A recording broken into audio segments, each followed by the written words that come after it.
Bonjour à tous. Qu'est-ce que je suis content de voir autant de monde d'un seul coup. On est tous rassemblés en même temps, ça fait plaisir. Pour passer un seul culte, pour louer et glorifier notre Dieu, on est venu aussi proclamer que Jésus est notre roi. Jésus, roi des rois, on va le chanter si vous le voulez bien. Alors sentez-vous libres, ceux qui veulent se lever, ceux qui veulent rester à leur place.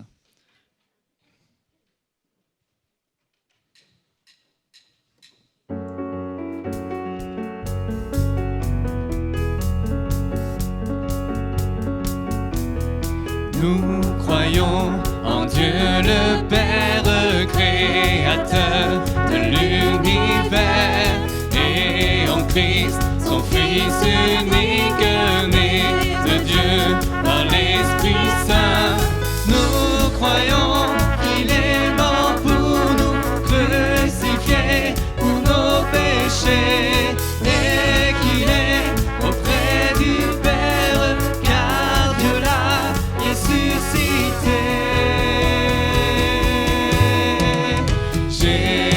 Jésus, roi des rois, roi des rois. Jésus, roi des rois, roi des rois. Jésus, roi des rois, roi des rois. Jésus, roi des rois, roi des rois. Ton nom est tout puissant, ton nom est tout puissant. Nous croyons qu'il répand sur nous son esprit avec ses dons.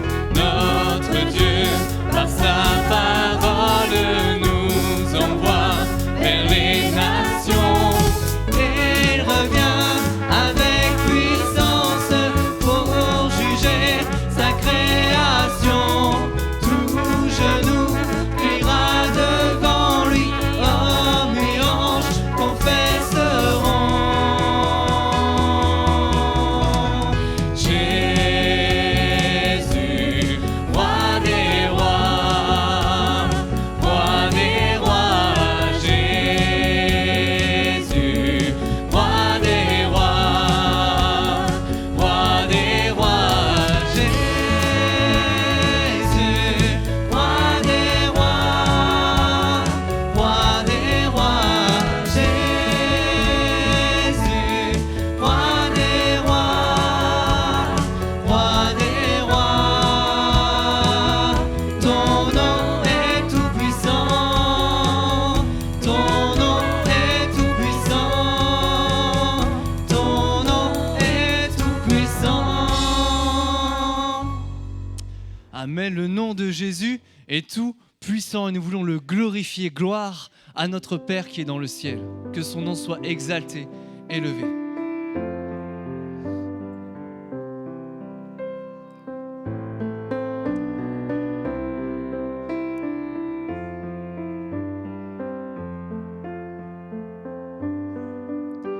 Notre Père dans le ciel, que ton nom soit sanctifié, que ton royaume vienne, nous voulons faire ta volonté. Donne-nous aujourd'hui le pain dont nous avons besoin. Le pardon est acquis pour nous et pour notre prochain. Gloire à Dieu, gloire à notre Père, gloire à Dieu. Nous chantons gloire à Dieu, gloire à notre Père, à lui le règne, la puissance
ne chancellerons face à nos tentations.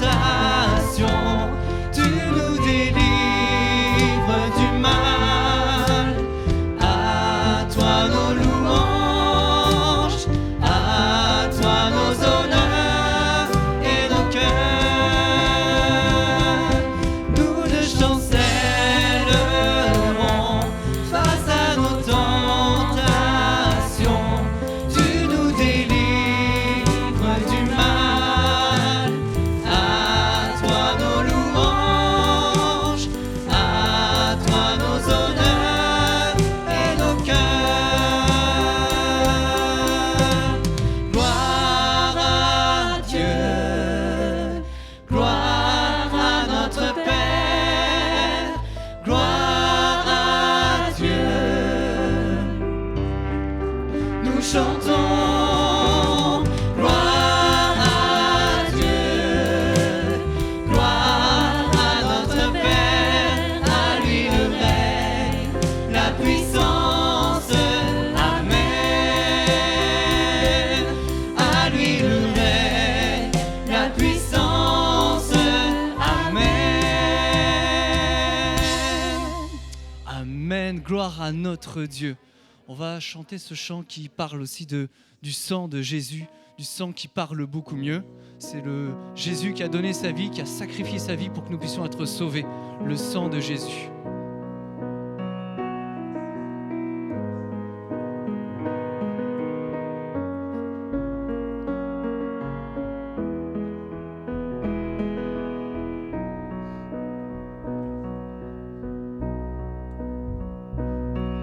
Ton sang parle beaucoup mieux que tous les vains discours entendus sur la terre.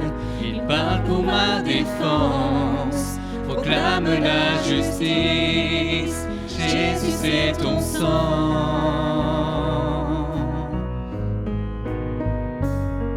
La croix, témoin de ta grâce, montre le cœur du Père et nous ouvre la voie.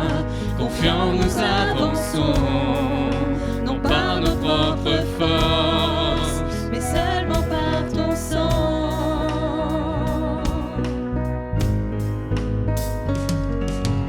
Comment être pardonné?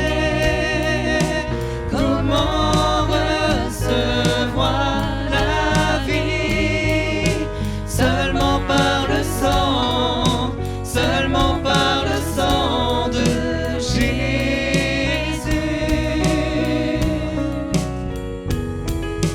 Comment être purifié, reçu comme ami de Dieu? Seulement par le sang, seulement par le sang de Jésus.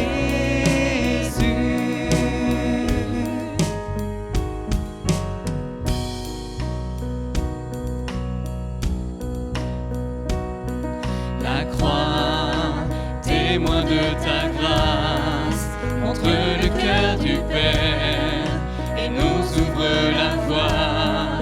Confiants nous avançons, non par nos propres forces, mais seulement par ton sang.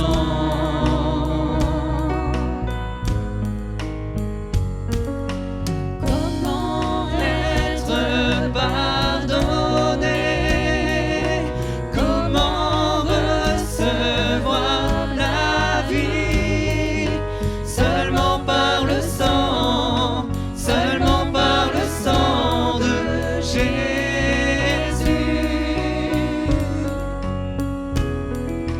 Comment être purifié, reçu comme ami de Dieu? Seulement par le sang, seulement par le sang de Jésus.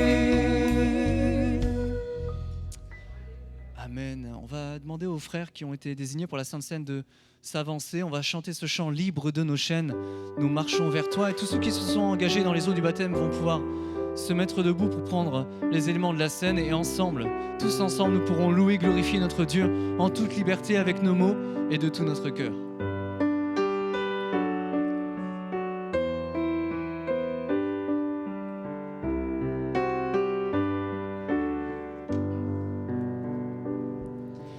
Libre de nos chaînes, nous marchons vers toi. Ta main souveraine a fermé nos pas, armés de lumière, couronnés d'éclat. Soyons sur la terre, messagers de joie.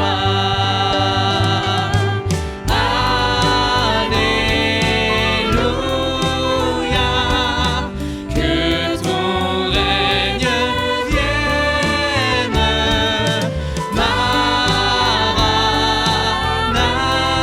Maranatha, viens Jésus, règne en moi.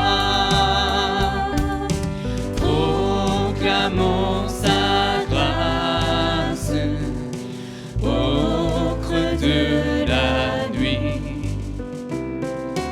Recherchons sa face au cœur de sa vie. Célébrons sa gloire, bannissons la peur. Chantons sa victoire, Jésus est vainqueur. Alléluia, que ton règne vienne. Maranatha,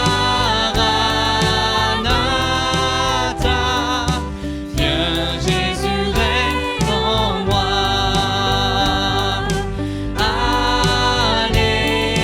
Alléluia, que ton règne vienne. Maranatha, viens Jésus, règne en moi. Alléluia,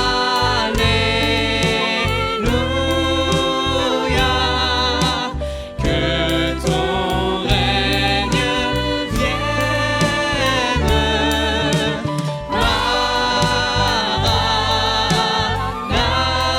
Maranatha, viens Jésus, règne en moi. Viens régner, Seigneur, dans ma vie, viens régner dans nos cœurs. Sois exalté ce matin, sois glorifié. Merci parce que tu es mon Dieu. Merci parce que tu as donné ta vie. Sois loué, Seigneur Jésus. Amen.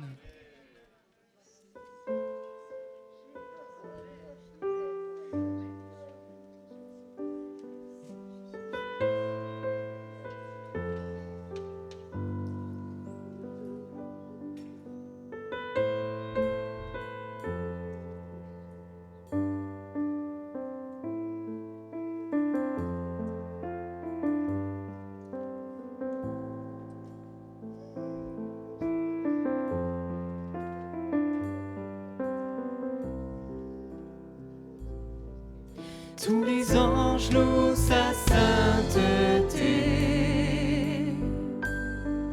L'univers crie sa majesté. Chantons gloire et puissance, force et louange à l'agneau immolé. À l'agneau immolé. Les ténèbres ont reculé devant l'œuvre de la croix. devant l'agneau immolé, et le sang versé pour moi. Tous les anges louent sa sainteté, l'univers crie sa majesté. Chantons gloire et puissance, force et louange à l'agneau immolé, à l'agneau immolé. De la vie qu'il a donnée, à la vie qui brûle en moi. Tant d'amour et à jamais ma reconnaissance au roi. Tous les anges louent sa sainteté, l'univers crie sa majesté. Chantons gloire et puissance, force et louange à l'agneau immolé, à l'agneau immolé.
Tous les anges louent sa sainteté,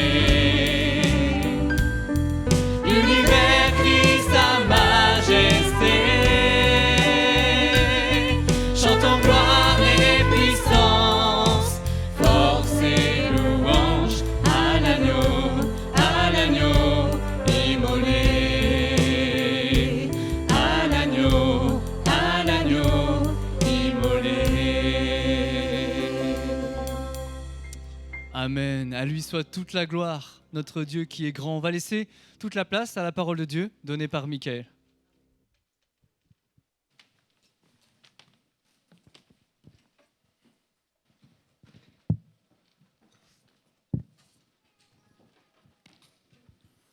Bonjour. Oh là là. Ça fait combien de temps qu'on n'a pas eu la joie d'être tous ensemble réunis? C'est un véritable bonheur. Vraiment. Je suis ému en fait de tous vous voir là. Et j'ai été touché par la louange qu'on a eue ce matin. J'ai trouvé ça magnifique d'entendre tout un peuple louer et adorer Jésus de tout son cœur, de toute son âme, de toute sa force et de toute sa pensée. Il était super, l'équipe a été super et l'église était magnifique et c'était beau de voir tous ensemble adorer d'une même voix ce Jésus qui est notre Sauveur et notre Seigneur. Amen. Et il y a un chant, notamment celui qui est, c'était nous marchons libres de nos chaînes. Voilà, je sais plus le titre du chant, mais voilà. Mais en fait, à un moment donné, dans les paroles, il est dit que nous sommes une armée de lumière, couronnée d'éclat, soyons sur la terre des messagers de joie. Je redis, armée de lumière, couronnée d'éclat, pas parce qu'on est brillant, parce que lui brille en nous. Et soyons sur la terre des messagers de joie, d'espérance, de vie. Amen. Et j'aimerais qu'on puisse, ce matin, finalement, s'arrêter un peu sur ces paroles qui vont aller en lien avec ce que Jésus a mis sur mon cœur. Je ne sais pas si vous vous souvenez du 14 mars 2020, 13, 14, 15 mars 2020. Je pense que tout le monde ici se souvient à peu près de cette date, de ce moment-là. On nous annonçait, aux joie, bonheur, il y avait un virus, malheureusement, une vraie pandémie qu'il fallait confiner. Et pour nos assemblées, pour les chrétiens que nous sommes, habitués à nous réunir, à être ensemble, à nous réjouir ensemble, à partager des temps de communion fraternelle, des temps dans sa présence, des temps à l'écoute de sa parole, des temps dans l'adoration, des temps de prière, tout cela a dû s'arrêter brusquement. Tout un planning était prévu, tout était bien calé, et là, du jour au lendemain, on nous dit « ce n'est plus possible ». Chacun reste chez soi et on ne sort plus. Je pense que l'Église a vraiment souffert de ces restrictions. Elle a souffert de ne pas pouvoir se rassembler parce que l'Église trouve sa vie dans le fait d'être ensemble et dans le fait que Jésus demeure au milieu d'elle. Et certainement, même s'il y a eu des moments où on a pu à nouveau se rassembler, ça n'a jamais pu être tous ensemble jusqu'à aujourd'hui. Et forcément, l'Église, avec un grand E, a connu le doute, l'incompréhension face à une situation totalement inédite, totalement imprévue et imprévisible. Parce que là, merci Seigneur, nous pouvons nous réunir, mais nous savons très bien que nous ne savons pas ce qu'il en sera demain. Et ça, on l'a en arrière-plan, on le garde. Mais ce matin, j'ai vécu avec vous une joie immense et une reconnaissance à Dieu pour ce temps particulier. Même si ce n'était que le seul, merci Seigneur pour ce moment où nous pouvons être tous ensemble réunis librement. La question que j'aimerais qu'on se pose aujourd'hui, c'est donc qu'en est-il de l'ERM, Église Rouen Métropole, aujourd'hui ? Qu'en est-il de l'Église ? Qu'est-ce qu'elle est devenue suite à ces 15 mois de séparation, de restriction, de difficultés pour la vie d'Église ? Dieu a un message pour l'Église. Et je me suis arrêté sur les chapitres 2 et 3 du livre de l'Apocalypse. Dans ces chapitres 2 et 3, il y a un message adressé aux 7 églises. L'église d'Éphèse, l'église de Smyrne, l'église de Pergame, l'église de Thyatire, l'église de Sardes, de Philadelphie et de Laodicée. Et dans chacun de ces messages, nous allons ensemble retirer et essayer d'être interpellés, de nous laisser interpeller sur ce que Dieu veut nous dire à nous, Église Rouen Métropole, ce matin, mais aussi à ceux qui nous regardent, puisque on salue aussi ceux qui nous regardent par Internet et qui, chacun, soit dans leur église ou peut-être sans église, malgré tout, Dieu a un message pour chacun, a un message pour son église. Et son église, on va le dire dès le départ, ne s'arrête pas à Église Rouen Métropole. Elle va bien au-delà. J'ai entendu dans une prière, dans une louange ce matin, son église est universelle. Et on va évidemment s'arrêter sur la parole de Dieu. Pourquoi ? Parce que je pense, et je suis même convaincu, que pour ma vie comme pour la vôtre, ce qui pendant ces 15 mois a permis à l'Église que nous formons ensemble de tenir, tant bien que mal, c'est la parole de Dieu. La Bible dit que le ciel et la terre passeront, mais que ces paroles ne passeront pas. La Bible dit que l'herbe sèche et la fleur tombe, mais que la parole de notre Seigneur subsiste éternellement. Elle est réellement pour nous un fondement, une boussole et une lumière. Elle est réellement pour nous celle qui nous permet de pouvoir continuer à avancer sur un chemin parfois un peu chaotique, avec quelques obstacles qu'on n'avait pas prévus, mais elle nous permet quand même de pouvoir avancer. Amen, et de pouvoir tenir ferme. La Bible dit que la foi vient de ce qu'on entend, et ce qu'on entend vient de la parole de Christ. Elle est pour nous ce fondement, cet appui sûr. Elle est aussi cette boussole parce qu'elle nous donne une direction, une orientation. Et on a eu besoin pendant ces 15 mois d'avoir quelques orientations pour savoir un petit peu où on allait. Et surtout pour être rassuré sur le fait que Jésus, lui, était bien là. Et que cette situation qui nous a totalement étonnés ne l'a pas étonné, lui. Et qu'il savait très bien ce que tout ça allait donner et où ça allait nous emmener. Et qu'il fallait simplement lui faire confiance. Je dis simplement, mais bon, on est d'accord que ce n'est pas toujours si simple. Et en effet, cette parole est la lumière parce qu'elle est vraiment celle qui nous guide et nous éclaire.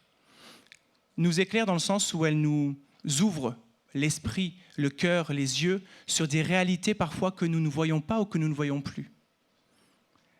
Sa parole est une lampe à mes pieds, une lumière sur mon sentier. Amen. Alors, je réclame vraiment votre attention ce matin, à tous ici, à moi aussi, et à tous ceux qui nous regardent, parce qu'il faut vraiment que l'Esprit de Dieu puisse venir se faire entendre à nos cœurs et qu'on lui laisse le loisir de le faire. Dans ces chapitres 2 et 3, il est répété à chaque fin de message que celui qui a des oreilles entende ce que l'Esprit dit aux églises. Et ce n'est pas répété parce qu'on ne savait pas quoi mettre. C'était répété parce qu'il faut insister sur le fait que celui qui a des oreilles, je pense qu'on en a tous, mais est-ce qu'on les ouvre ce matin? Est-ce qu'on les forme et est-ce que vraiment on les éduque à bien entendre, à bien recevoir ce que l'Esprit veut nous dire? Amen. Alors on y va. Donc je vais vous faire la grâce de lire les chapitres 2 et 3 en entier, parce que sinon, je sais que le temps est toujours un peu compté, voilà, on risque de prendre beaucoup de temps. On va prendre différents versets, on va cheminer ensemble, et vous aurez tout le loisir de les relire chez vous, hein, évidemment. Premier point, Dieu connaît son Église. Dieu connaît son Église. Apocalypse 2, verset 2. Je connais tes œuvres, ton travail et ta persévérance. Apocalypse 2, verset 19. Je connais tes œuvres, ton amour, ta foi, ton fidèle service, ta constance et tes dernières œuvres plus nombreuses que les premières. Dieu connaît son Église et il sait ce qu'elle est et ce qu'elle fait. Ici, il reconnaît que l'œuvre que nous pouvons lui apporter est une œuvre qui est là pour le glorifier. Attention, ce ne sont pas nos œuvres qui nous sauvent, on est d'accord, afin que personne ne se glorifie. On n'est pas là en disant, il faut faire des tas d'œuvres, et ce n'est pas ce qui est dit ici, il faut faire des tas d'œuvres pour être sauvé ou pour mériter un quelconque salut. Absolument pas. Le salut est donné par Jésus, mort à la croix, qui s'est donné pour nous. C'est un don, c'est une grâce. Amen. Mais ensuite arrive la vie avec Jésus. Et cette vie avec Jésus, cette foi que Jésus met dans nos cœurs et qu'il nourrit, elle est morte sans les œuvres.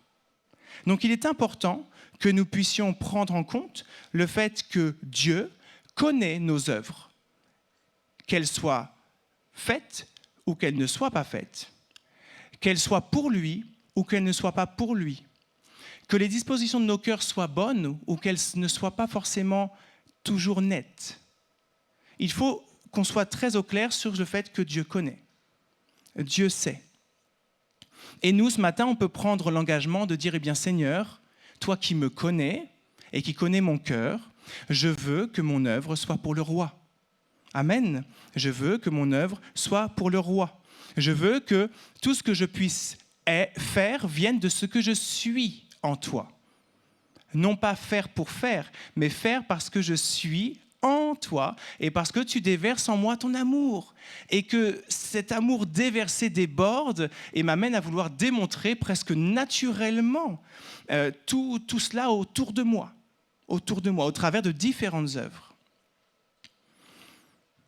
Apocalypse 2, verset 9, il est écrit « Je connais ». Dieu connaît son Église.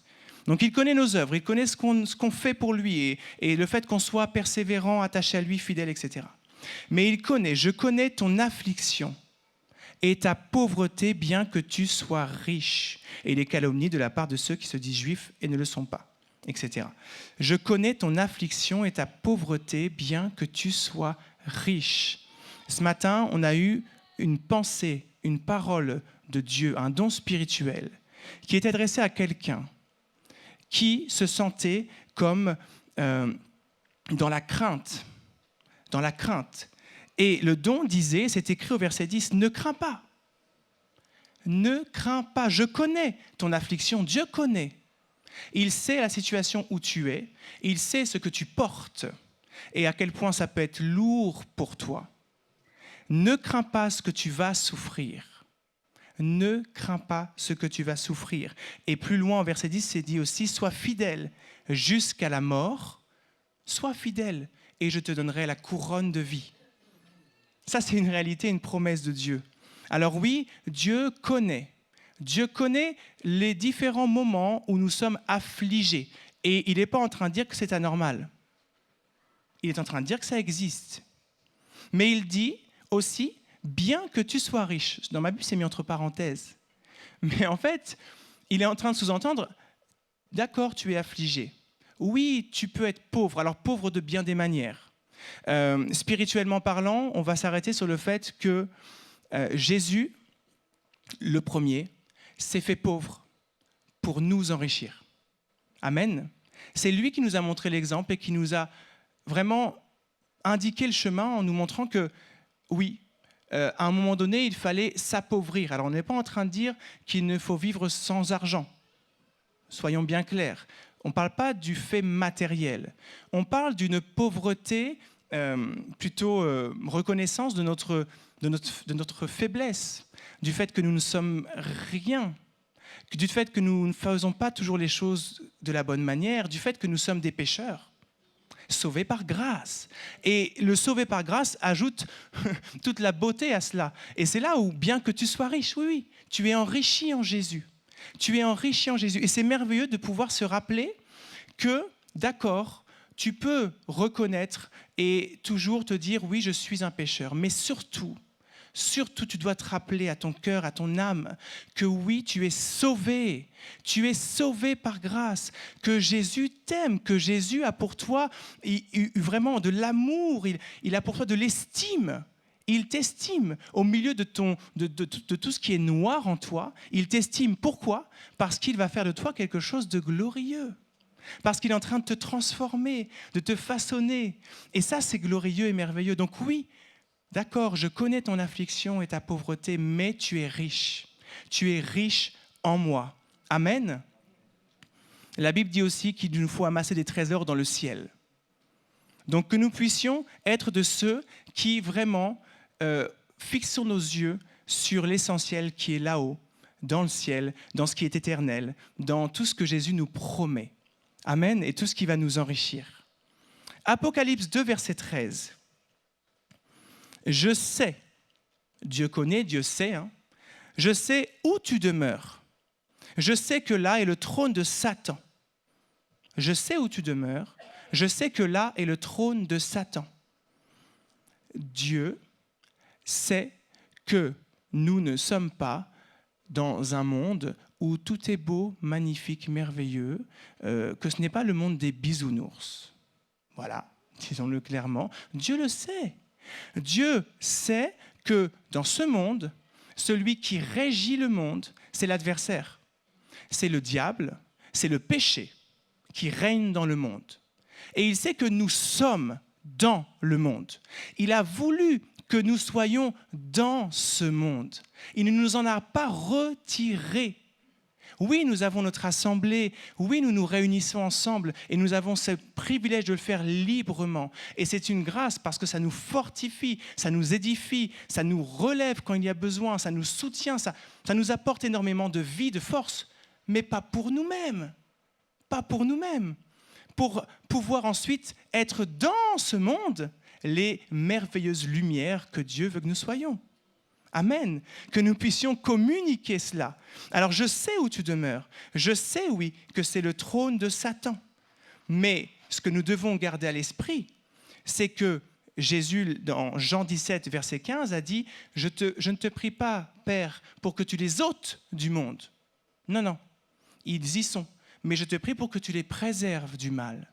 Soyons confiants sur le fait que Dieu nous préserve. Dieu a la capacité de nous garder, de nous protéger réellement.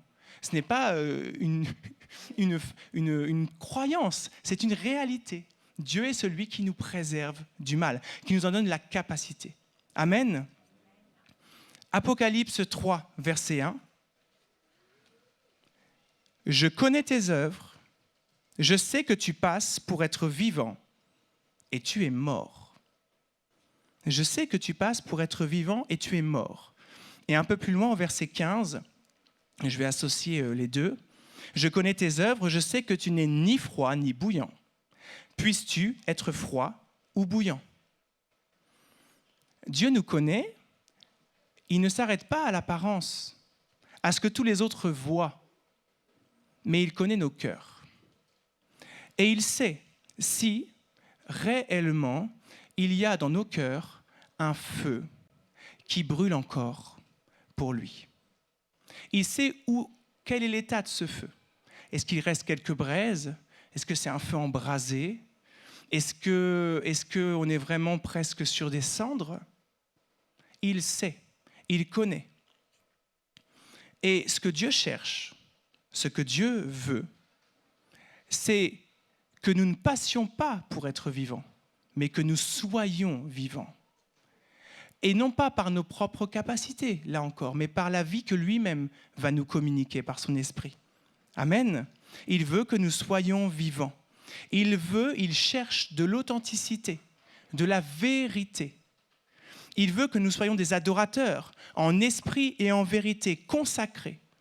Il fait de nous ses serviteurs. Il nous oint de son esprit. Oint, ça veut dire recouvert d'huile. Spirituellement, recouvert de son esprit. Ce n'est pas une petite touche à droite, à gauche. Non. C'est comme l'image du baptême. Quand on a pris notre baptême, on s'est immergé. Immergé, c'est total, c'est entier. Ce n'est pas à moitié. Et si ce matin, on a le sentiment, peut-être, d'être quelque part à moitié, je pense qu'on l'est tous parfois un peu.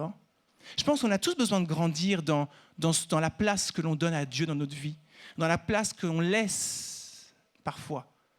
Plus que donner, parfois, c'est la place qu'on laisse, le temps qu'on laisse, ce qui nous reste. Et c'est intéressant de se poser ces questions pour inverser la tendance et ne plus être dans « je te donne ce qui me reste », mais je te donne d'abord et le reste sera pour les autres. Parce que l'essentiel, il est en Jésus.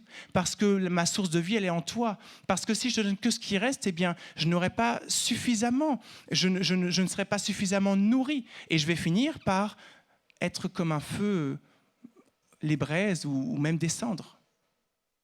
Mais gloire à Jésus. Il est celui qui nous interpelle et qui nous dit, eh bien, je te conseille d'être froid ou bouillant, sans moi ou avec moi, pas d'entre-deux. Je te conseille, je te donne, je te communique la vie qu'il te faut pour que tu sois vivant et que tu ne sois non pas mort à l'intérieur. Et si à l'intérieur, tu as l'impression que c'est mort, ce que Jésus est capable de faire, c'est de redonner vie à ce qui est mort. Jésus est capable de redonner vie aux ossements desséchés. Voilà ce que Jésus est capable de faire. Alors s'il y a cela dans vos cœurs ce matin, s'il y a comme cette sensation que oui, quelque chose s'est éteint, laissez le Seigneur, cherchez le Seigneur et laissez-le rallumer, raviver la flamme, le feu brûlant pour lui. Amen. Apocalypse 3, verset 8. « Je connais tes œuvres. Voici parce que tu as peu de puissance, que tu as gardé ma parole et que tu n'as pas renié mon nom, j'ai mis devant toi une porte ouverte que personne ne peut fermer. » Alléluia. Parce que tu as peu de puissance, ni par force, ni par puissance, mais par son esprit. Ni par force, ni par puissance, mais par son esprit. Appuyons-nous toujours plus sur sa parole, sa présence, sa puissance, son esprit qui nous communique pour être puissant. Et là, on va dire, oui, je peux être puissant, fort, vaillant. Eh bien, oui et non. Bien, oui et non. Ici, le mot puissance, vraiment, ce qui est important à retenir, c'est que c'est la capacité de. La capacité de. Pas cette force où on a l'impression de devenir un géant. C'est pas ça. C'est que Jésus nous rend capables. Tout ce qu'on est incapable de faire et qu'on se reconnaît incapable de faire, lui nous donne la capacité de. La capacité de changer, la capacité de tenir ferme, la capacité de nous sanctifier, la capacité de faire les bons choix inspirés par son esprit, la capacité de dire non au mal, à ce qui est mauvais, à ce qui va nous corrompre, au péché. Tout cela, c'est ce que Dieu, par son esprit, nous rend capables de faire. Et c'est ça qui fait que nous pouvons dire que nous sommes puissants en Jésus. Amen. Dieu a des chemins tout tracés pour nous. Nul ne peut arrêter notre Dieu. Les humains tracent leur chemin, mais c'est le Seigneur qui assure la marche. Proverbe 16, verset 9. Alors oui, soyons confiants sur le fait que si nous reconnaissons notre impuissance pour reconnaître sa puissance à lui, sa force, et que nous gardons sa parole, que nous gardons son nom précieusement comme étant celui de notre Sauveur et Seigneur, il met devant nous une porte ouverte. Peut-être que vous ne la voyez pas encore, mais il place devant nous une porte ouverte. Peut-être qu'elle est entrouverte, elle va s'ouvrir et personne ne fermera cette porte. Personne ne pourra mettre un obstacle sur le chemin que lui trace. Et s'il y a un obstacle, au nom de Jésus, cet obstacle, il disparaîtra. On sera capable de passer à travers cela et au-dessus de ça. Amen. Dieu connaît son Église. Dieu connaît l'Église Rouen Métropole. Il sait qui nous sommes, il sait ce que nous faisons, il sait ce que nous avons dans le cœur. Et ce qui est essentiel ici, c'est de se souvenir que c'est bien lui qui nous connaît et que c'est là l'essentiel. Et que c'est là l'essentiel. Et qu'on peut avoir en lui une confiance infaillible sur le fait qu'il trace le chemin sur lequel nous nous trouvons aujourd'hui. C'est lui qui le trace. Ce n'est pas l'affaire d'un homme, ce n'est pas l'affaire de pensée humaine, c'est l'affaire de Dieu qui connaît son Église et qui sait avec quelle disposition de cœur, les uns et les autres, nous constituons le peuple de Dieu. Amen.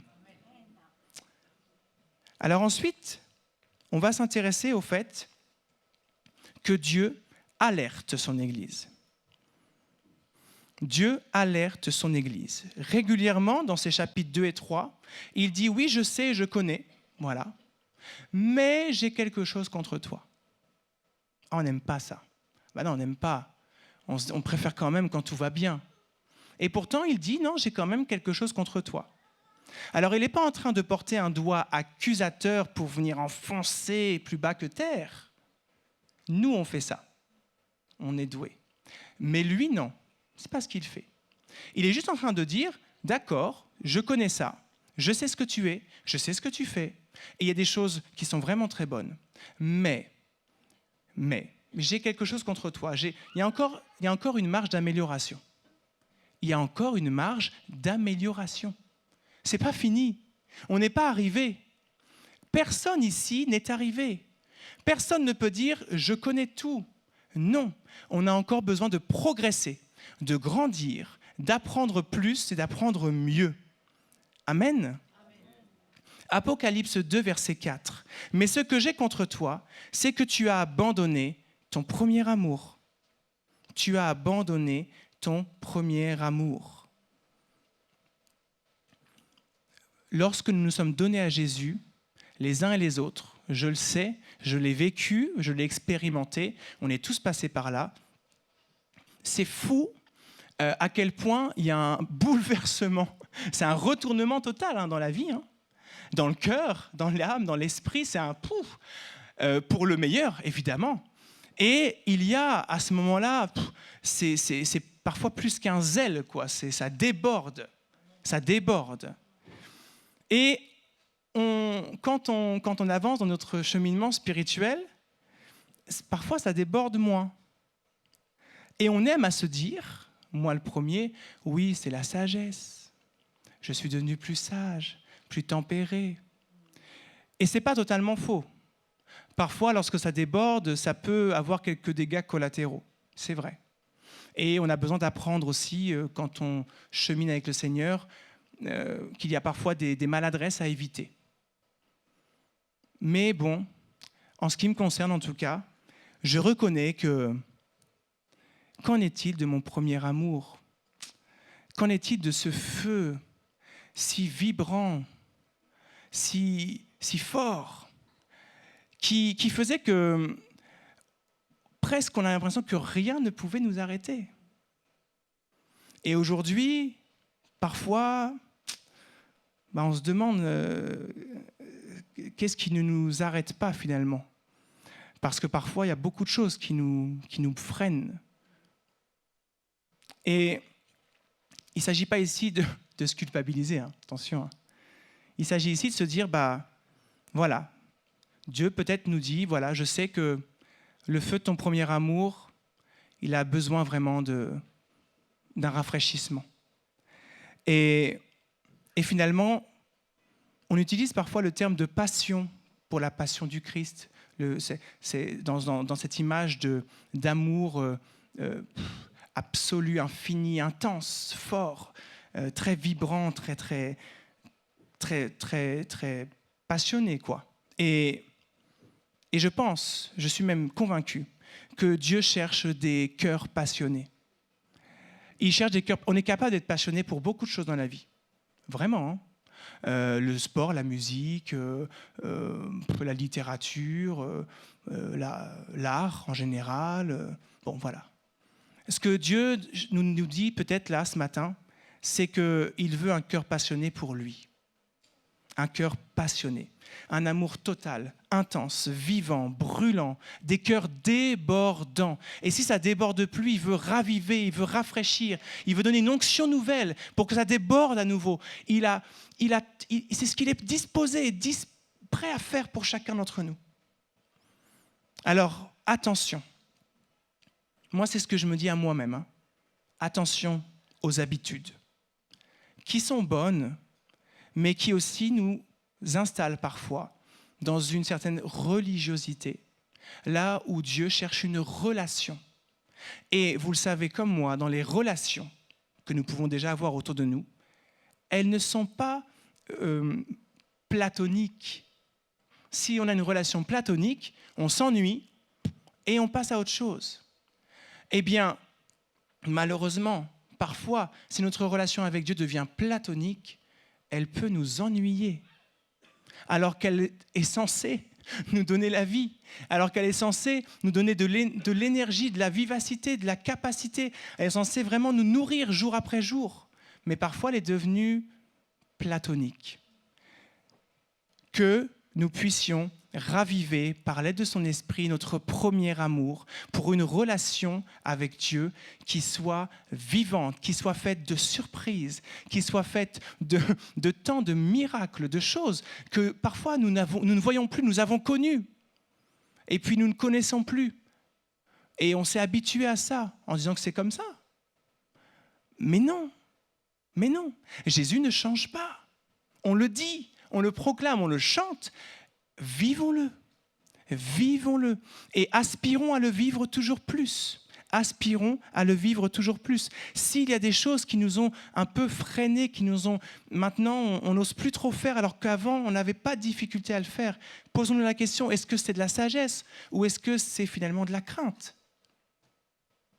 Et est-ce que je dois craindre ceux qui sont au dehors, ce qui est autour de moi, moi qui marche avec Jésus? Moi qui marche avec Jésus. Et si Dieu est pour nous, qui sera contre nous? Amen. Apocalypse 2, verset 14. J'ai quelque chose contre toi.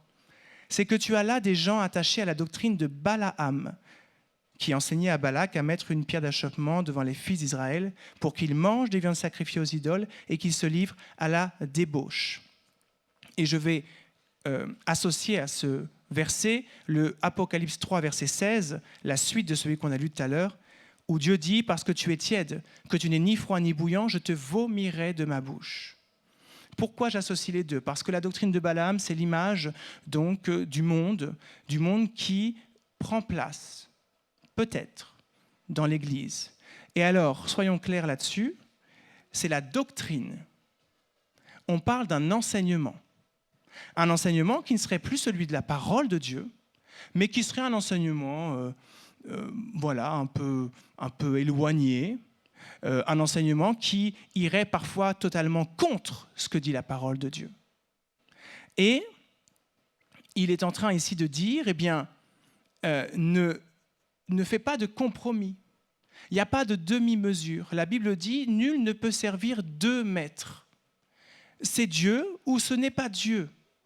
Mais ça ne peut pas être Dieu, le monde, et puis d'un côté le monde. Et puis, je ne sais pas trop, entre les deux, mon cœur balance. Non, mon cœur ne balance pas. Mon choix est bien clair, il est intègre, il est vraiment net. C'est Dieu. C'est Dieu. Et votre choix ici, il est intègre, il est net, il est clair, c'est Dieu. Amen. Amen. Eh bien, veillons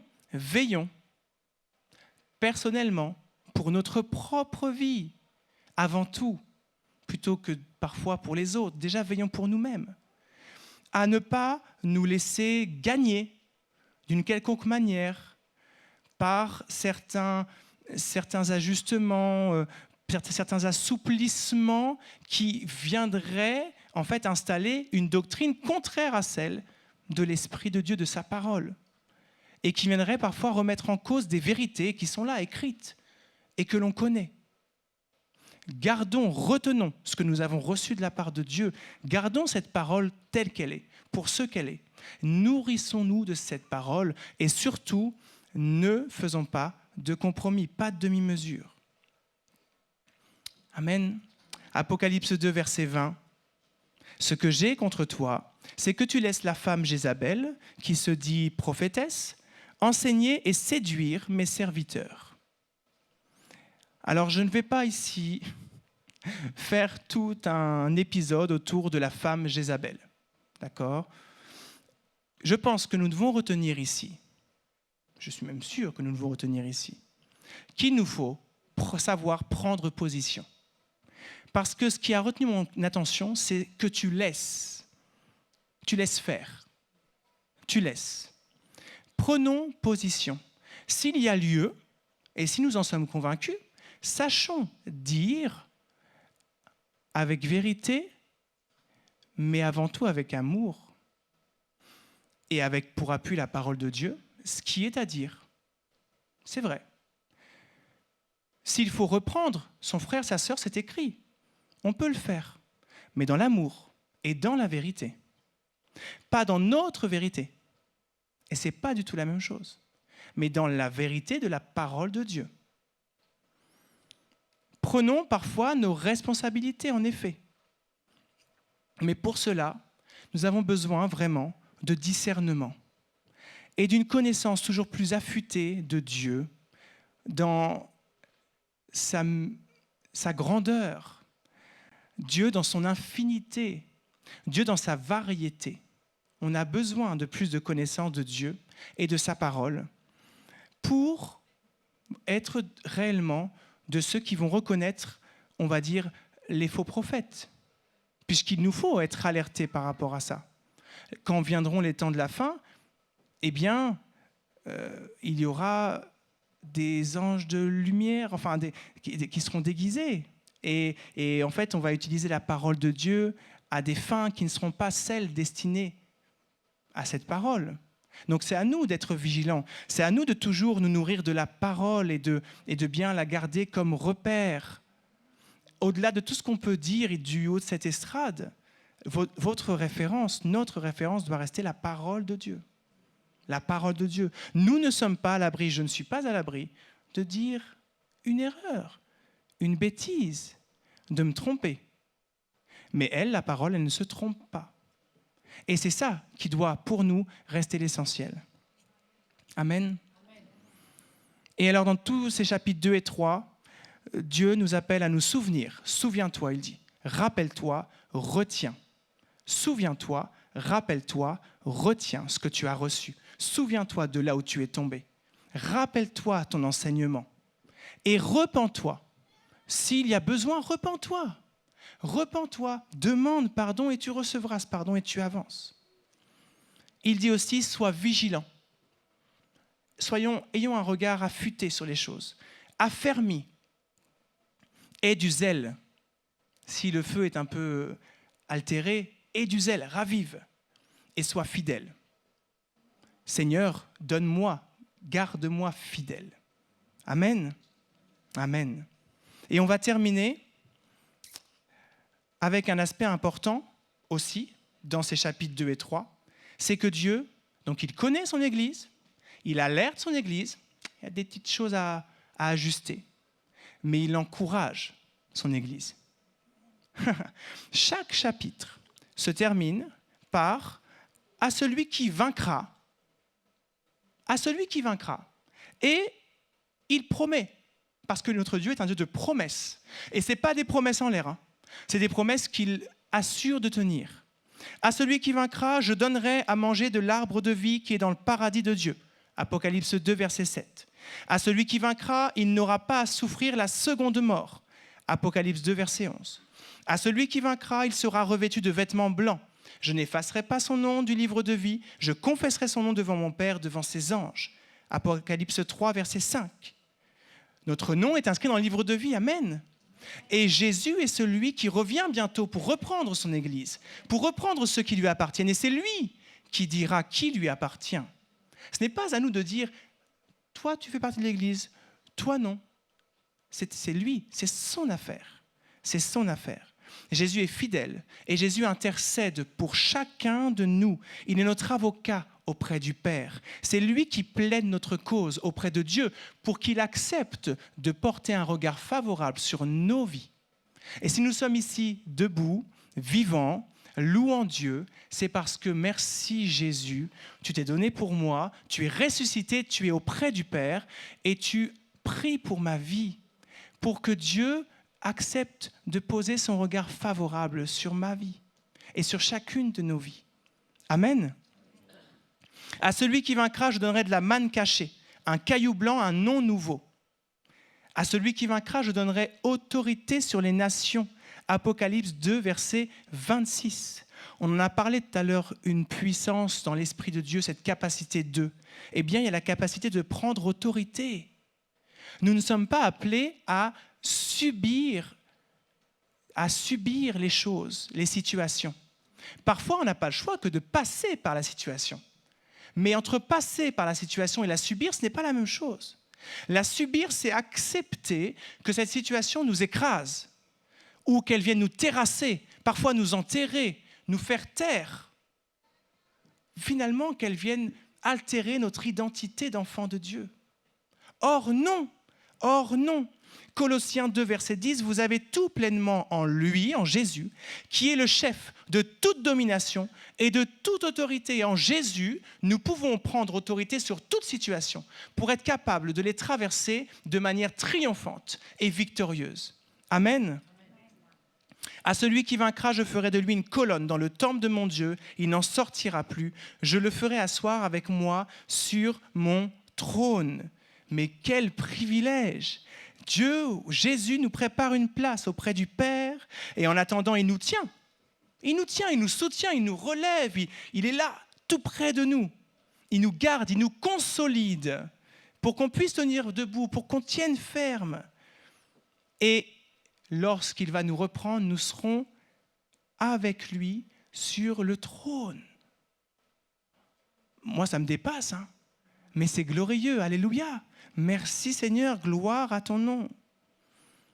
Qui nous séparera de l'amour de Christ? Romains, verset 35, chapitre 8, pardon.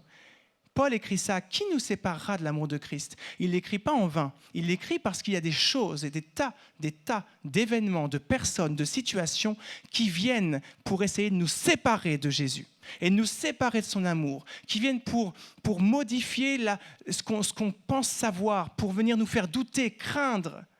Il y a plein de choses. Mais, verset 37, dans toutes ces choses, nous sommes plus que vainqueurs par celui qui nous a aimés. Amen. Et ensuite, vous avez verset 38-39, car j'ai l'assurance que ni la mort, ni la vie, et tout, c'est une assurance. S'il y a du doute dans nos cœurs, eh bien, penchons-nous sur la parole de Dieu, nourrissons-nous de sa présence et rappelons-nous, ce qui est certain, c'est que ni la mort, ni la vie, nulle chose ne pourra nous séparer de l'amour de Jésus. C'est que Jésus est celui qui est fidèle, qui nous garde, et que dans tout ce que nous pouvons traverser, nous sommes appelés à être des vainqueurs par celui qui nous a aimés. Amen. Amen. Gloire à Jésus. Alors l'Église de Jésus, c'est tous les enfants de Dieu que Dieu a lui-même accepté, adopté comme ses enfants. Ce n'est pas nous qui attestons qui sont les enfants de Dieu. C'est Dieu qui l'atteste. C'est Dieu qui reconnaît lui-même ceux qui lui appartiennent. C'est toi et c'est moi. C'est chacun d'entre nous qui formons l'Église de Jésus. Nous avons, c'est vrai, des tas de dénominations, de mouvements. Nous avons des sensibilités différentes. Certains vont aller dans un sens et d'autres dans un autre. Mais ce qui doit rester notre boussole, on l'a dit, c'est la parole de Dieu. Et ce qui doit rester pour nous l'essentiel, c'est de savoir à qui on appartient, de savoir qui on est. De savoir si oui ou non je suis un enfant de Dieu, si Dieu m'a sauvé, si Jésus m'a bien sauvé. C'est ça l'essentiel. C'est ça l'essentiel. Il sait et il connaît combien son Église est faite de membres parfaitement imparfaits. De membres parfaitement imparfaits. Mais en chacun de nous, il a commencé une œuvre de transformation qu'il achèvera parfaitement pour le jour de son retour. C'est une certitude. Alors surtout, restons à notre place. Et ça, on doit l'entendre dans tous les sens du terme. Restons à notre place.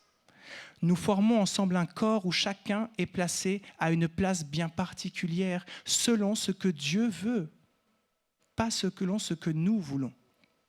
C'est lui le chef de l'Église. Et notre responsabilité, elle est d'aimer l'Église de Jésus en tout temps et sans condition. Sans condition. De prier pour l'Église, avec l'Église, et de servir l'Église. De servir l'Église et de servir Jésus avec l'Église. Amen, c'est ça notre responsabilité. Jésus est bien la tête du corps de l'Église, il est le chef de l'Église, et nous sommes, nous, ses membres. Chacun à notre place, et c'est Dieu qui établit les uns et les autres à la place où il le souhaite. Soyons respectueux de cela. Remercions Jésus pour ce qu'il fait avec nous. Et soyons confiants que rien ne lui échappe. Je terminerai avec une image que j'ai lue et que j'ai trouvée très intéressante, qui dit, c'est un frère, donc il y a au moins un siècle en arrière, qui a donné cette image et qui a dit, l'Église, c'est comme un oiseau. Et oui, l'Église, c'est comme un oiseau. C'est un exemple. Dans un premier temps, l'œuf éclot et les plumes de l'oisillon ne sont pas encore développées. Il n'a pas de plumes au début. Très peu, il a un duvet. Pourtant, nous pouvons dire que c'est bien un oiseau. Oisillon, si vous voulez, mais ça reste un oiseau, quoi. Il a bien l'identité d'un oiseau. En grandissant, quand il a fini de se développer, on peut toujours dire que c'est un oiseau. Et pourtant, il ne ressemble pas à l'oisillon qu'il était. On ne lui a pas rajouté des plumes, on ne lui en a pas collé plein, mais elles ont poussé toutes seules, en venant de l'oiseau lui-même. La croissance et la maturité de l'oiseau sont le résultat de sa vie intérieure. Ça doit nous faire réfléchir sur l'Église que nous formons, l'Église à laquelle nous appartenons, ou nous disons appartenir.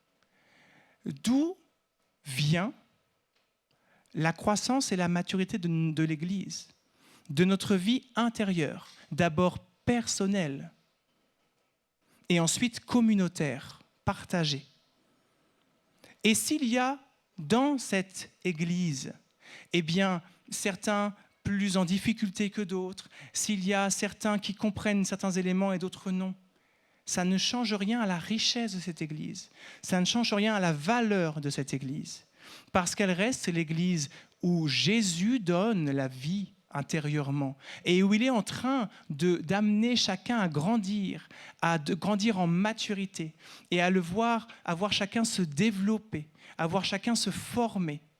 Et pour autant, du plus jeune au plus ancien, on peut attester que lorsqu'on est à Jésus, nous formons ensemble l'Église de Jésus. Amen. Avec toutes nos imperfections. 2 Corinthiens 13, j'ai terminé, frères et sœurs. Et oui, soyez dans la joie. Travaillez à votre perfectionnement. Encouragez-vous mutuellement. Soyez d'accord entre vous. Vivez dans la paix. Alors le Dieu d'amour et de paix sera avec vous. Je reprends les paroles de Paul et je nous les communique. Que la grâce du Seigneur Jésus, l'amour de Dieu et la communion du Saint-Esprit soient avec vous tous, avec nous tous. Amen. On prie ensemble. Seigneur Jésus, merci. Merci pour chacun de nous ici présents. Merci aussi pour ceux qui sont absents. Merci pour ceux qui nous regardent. Tu es celui qui porte ton regard sur chacun de nous. Tu es celui qui a choisi de nous sauver les uns et les autres. Tu es celui qui veut sauver encore davantage. Tu es celui qui veut nous utiliser pour être une église qui te ressemble. Seigneur, donne-nous d'être vraiment confiants sur le fait que tu conduis, que tu traces le chemin, que tu es toi-même à la direction du navire et que nous n'avons pas à craindre, que nous n'avons pas à nous inquiéter et que s'il y a des inquiétudes, on te les donne, Seigneur, on te les confie pour que tu t'en charges et que tu te charges de nous rassurer. Nous savons que toi, tu ne changes pas. Donne-nous, nous aussi, de vraiment rester constants en toi. Pardon si on a eu des moments de flottement. Pardon, Seigneur, si on a parfois grandi dans une certaine religiosité ou qu'on a pris quelques habitudes qui nous ont fait oublier combien ton amour est un amour vivant, est un amour qui communique aussi la vie. Et Seigneur, viens raviver en nous encore toujours ce feu pour toi. Fais de nous, Seigneur, une armée de lumière couronnée d'éclat qui soit sur cette terre des messagers de joie. Au nom de Jésus, nous t'avons prié. Amen. Gloire à Dieu. Amen.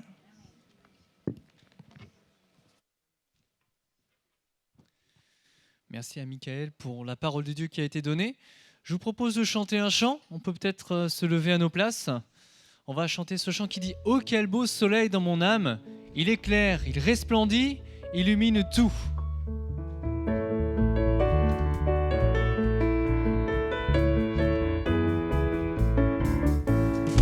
Mon âme, un beau soleil, brille son rayon doux et joyeux.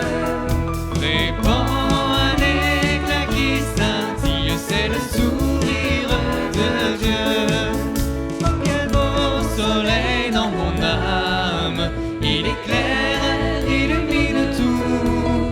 À ses rayons, mon cœur s'enflamme et je vais chantant partout. Mon âme était plein de ténèbres quand parut un jour nouveau. Au loin fuyait ombre funèbre devant un soleil si beau.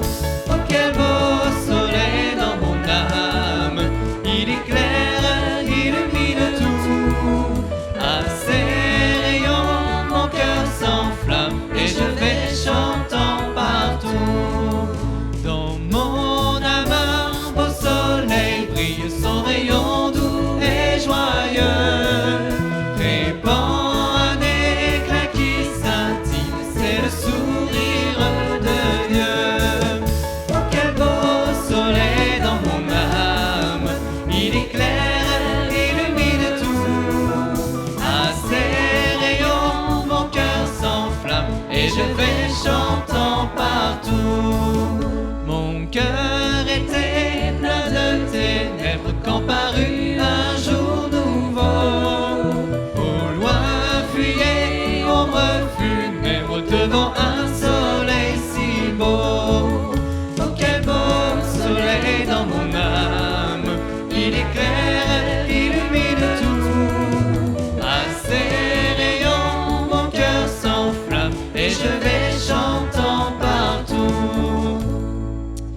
Amen. Vous pouvez prendre place. On souhaite une bonne semaine à nos amis qui nous regardent.